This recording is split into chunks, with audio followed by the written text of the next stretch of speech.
My name is Alex Thorne, I'm 43, and I watched my sister receive a standing ovation from 300 wedding guests while I sat in the back row, invisible in my rented suit, knowing that in 6 hours I'd be briefing the Joint Chiefs on her unit's mission failures. The irony wasn't lost on me. Megan had always been the golden child, West Point graduate, Army captain, the pride of our immigrant parents who'd sacrificed everything for the American dream.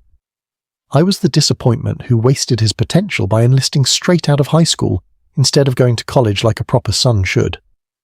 Alex works at some government office, my mother would tell relatives, her voice carrying that particular tone of maternal resignation. She never mentioned that my government office was the Pentagon, or that the clearance level for my position was so high that even mentioning my real job title could land someone in federal prison. The wedding reception was everything Megan wanted. Elegant, expensive, and filled with her army buddies from Fort Irwin. Her groom, James, was a lawyer from a prominent Boston family, the kind of man who looked perfect in wedding photos and knew exactly which wine to pair with the main course, everything I apparently wasn't. I'd flown in from Kabul for this wedding, cutting short a classified operation that had taken 8 months to set up. My parents didn't know that, of course. They thought I'd taken vacation time from my desk job to attend their perfect daughter's perfect wedding. Alex, my cousin Daniel, materialized beside me, with that falsely cheerful smile he'd perfected over the years. "I haven't seen you since Christmas, still working for what was it again? The National Park Service." "Something like that," I murmured, sipping my champagne and watching Megan command the room. She was telling a war story, one I knew was half fiction, to a captivated audience of civilians who hung on every word. "Well, at least you have job security," Daniel continued. "Government work might not be exciting, but it's steady, not like Megan here, putting her life on the line for our freedom." I almost choked on my drink. If Daniel only knew that 3 weeks ago I'd been coordinating a joint operation with SEAL Team 6 that had prevented a rogue state from acquiring chemical weapons. But Daniel, like the rest of my family, saw me as the quiet, unremarkable brother who'd somehow managed to land a boring federal job despite dropping out of college. The thing about being underestimated is that it becomes a weapon. For 15 years, I'd let my family believe what they wanted to believe. It was easier than explaining why I couldn't talk about my work, why I travelled constantly to places I couldn't name, why I'd never married or settled down like a good son should. My parents had stopped asking questions years ago. They'd accepted that I was their failure, the child who'd chosen service over success, duty over prestige. At family gatherings, they'd beam with pride talking about Megan's promotions and commendations, while mentioning me only when directly asked, usually with some variation of, "Alex is doing fine working for the government." What they didn't know was that I'd been promoted to colonel 2 years ago. They didn't know that I'd been awarded the Defense Superior Service Medal, the Bronze Star, and the Combat Action Badge. They didn't know that senators sought my briefings, that 4-star generals respected my analysis, that foreign intelligence services had price tags on my head in 3 different countries. They saw what I let them see. A quiet man in his 40s who wore off-the-rack suits and drove a 10-year-old Toyota Camry. They never questioned why I was always in exceptional physical condition, why I spoke 4 languages fluently, or why I sometimes disappeared for months at a time with vague explanations about training exercises. The wedding reception continued around me, a swirl of congratulations and clinking glasses. Megan was in her element, accepting praise and admiration with the easy confidence of someone who'd never doubted her place in the world. James glowed beside her. The perfect military husband who'd never have to wonder where his wife really was or what she really did. "Ladies and gentlemen," the DJ announced, "the bride and groom would like to thank some special people who've made this day possible." Megan took the microphone, her face flushed with champagne and happiness. "First, I want to thank my parents who taught me the meaning of sacrifice and hard work. They came to this country with nothing and built a life for their children." Applause filled the room. My parents stood at their table, my mother wiping away tears of pride. "I also want to thank my fellow soldiers," Megan continued, gesturing to her army friends scattered throughout the crowd. "These men and women have had my back in the worst places on earth. They understand what it means to serve something bigger than yourself." More applause. I noticed how she carefully avoided mentioning her recent efficiency report, the one that had landed on my desk 3 weeks ago, detailing her unit's failure to secure a critical mountain pass in Syria. The same pass I'd had to personally oversee after her tactical errors had cost lives. "And finally," Megan said, her voice taking on that particular tone she'd used since childhood when she wanted to sound magnanimous, "I want to acknowledge my little brother Alex, who couldn't make it into the military himself, but found his own way to serve our country in, well, whatever it is he does at the Park Service." The crowd chuckled politely. I felt heat rise in my cheeks, not from embarrassment, but from anger. 23 years of military service, and she was acknowledging me like I was a ranger who gave tours of national monuments. "Alex has always been the quiet one," Megan continued, warming to her theme. "Not everyone can be a warrior, and that's okay. He's found his place in the world, and we're proud of him for that." The condescension in her voice was like a physical blow. I sat frozen in my chair as hundreds of eyes turned toward me with polite, pitying smiles. The poor brother who couldn't hack it in the real military, the disappointment who'd settled for a government desk job. My phone buzzed. A text message from my aide. "Director Vance needs your assessment of Operation Sunstone by 0600, Priority Alpha." I stared at the message for a moment, then at my sister, still basking in applause, then at my parents, glowing with pride for their successful daughter. The irony was so sharp it was almost physically painful. Operation Sunstone, the classified mission that Megan's unit had botched so badly that it had required a complete strategic overhaul. The mission I'd been personally tasked to salvage by the Secretary of Defense himself. The mission that had cost me 8 months in Syria, living in conditions that would have broken most people, coordinating assets that Megan couldn't even dream of commanding. "Thank you, Megan," I said quietly, standing up. "That was illuminating." My voice carried just enough to reach the nearby tables. A few people turned, perhaps sensing something in my tone that didn't match the expected response of grateful family acknowledgement. "Alex," my mother called out. "Where are you going, dear?" "I need to step outside for a moment," I said. "Work call." More polite chuckles.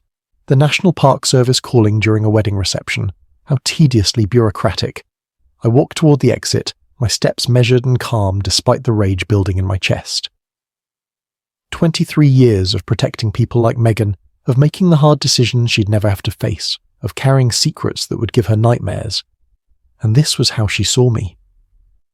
The hotel lobby was quieter, filled with the soft murmur of other events and the click of expensive shoes on marble. I found a secluded corner and called my aide. "Colonel Thorne," came the crisp voice of Lieutenant Sanchez. "I have that assessment ready for your review." "Patch me through to General Sterling," I said. "Sir, it's Saturday evening." "Lieutenant, patch me through to General Sterling now."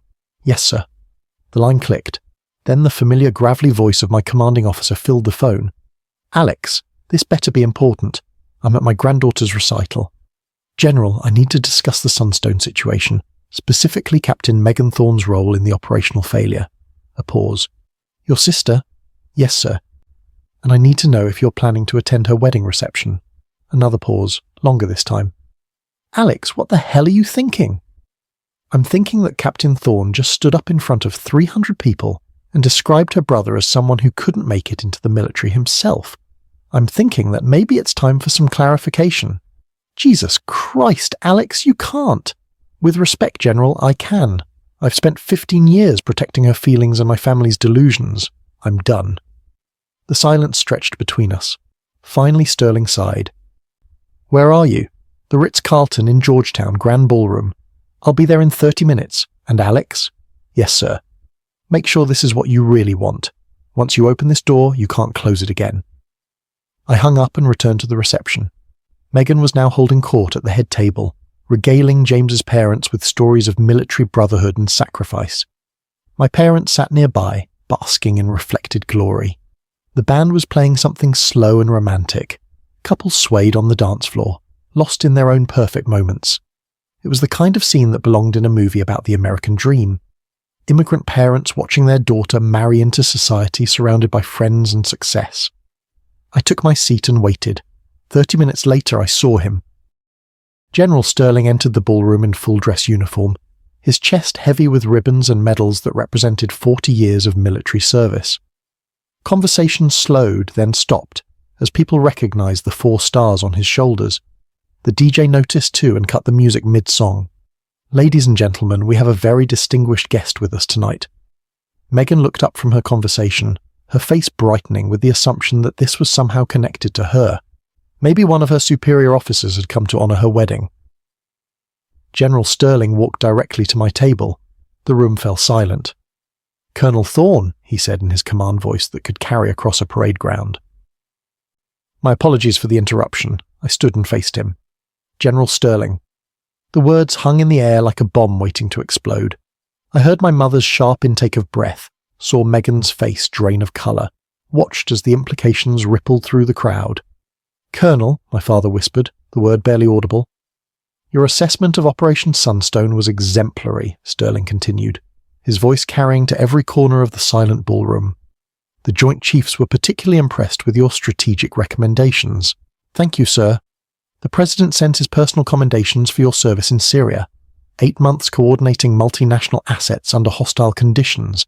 Exemplary work." I felt the weight of 300 pairs of eyes on me. The military officers in the crowd had gone rigid with attention. They understood what they were witnessing.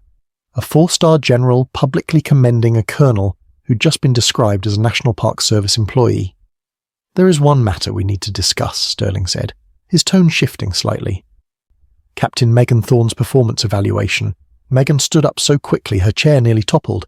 "Sir, Captain Thorne," Sterling's voice cut through the air like a blade. "When a colonel is speaking, you wait to be addressed." The room was so quiet I could hear my own heartbeat. Megan remained standing, her face cycling through confusion, recognition, and growing horror. "Colonel Thorne has been tasked with reviewing the operational failures that led to the restructuring of your unit's mission parameters," Sterling continued. "His report will determine whether certain officers retain their current positions." My mother made a small sound somewhere between a gasp and a sob. My father sat frozen, his hands gripping the edge of the table. James leaned toward Megan, his voice a whisper that somehow carried in the silence. "Your brother is a colonel?" "The Department of Defense doesn't typically announce our personnel assignments," Sterling said, addressing the room now. "Colonel Thorne's position requires the highest security clearance. His work in counter-terrorism has prevented more attacks than I'm authorized to discuss in this setting." He turned back to me. "Colonel, I believe you have a decision to make regarding Captain Thorne's unit." I looked at my sister Megan, who'd spent the evening basking in admiration for her military service.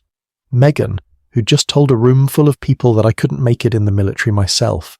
Megan, whose tactical failures had cost lives and required a complete mission overhaul. "General Sterling," I said, my voice steady and clear.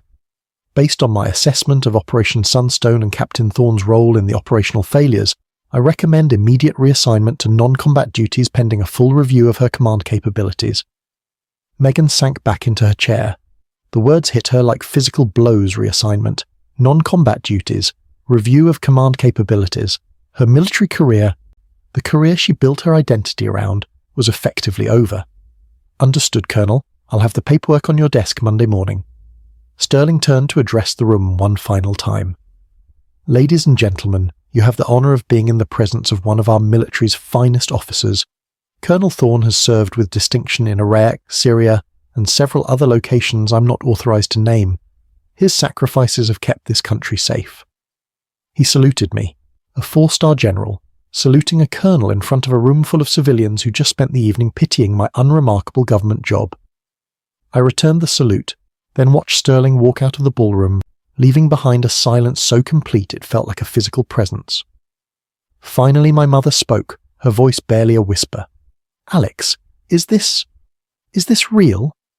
I looked at her, this woman who'd spent years introducing me as her disappointment, who'd accepted that one child was a success and the other was a failure. "Yes, Mom, this is real."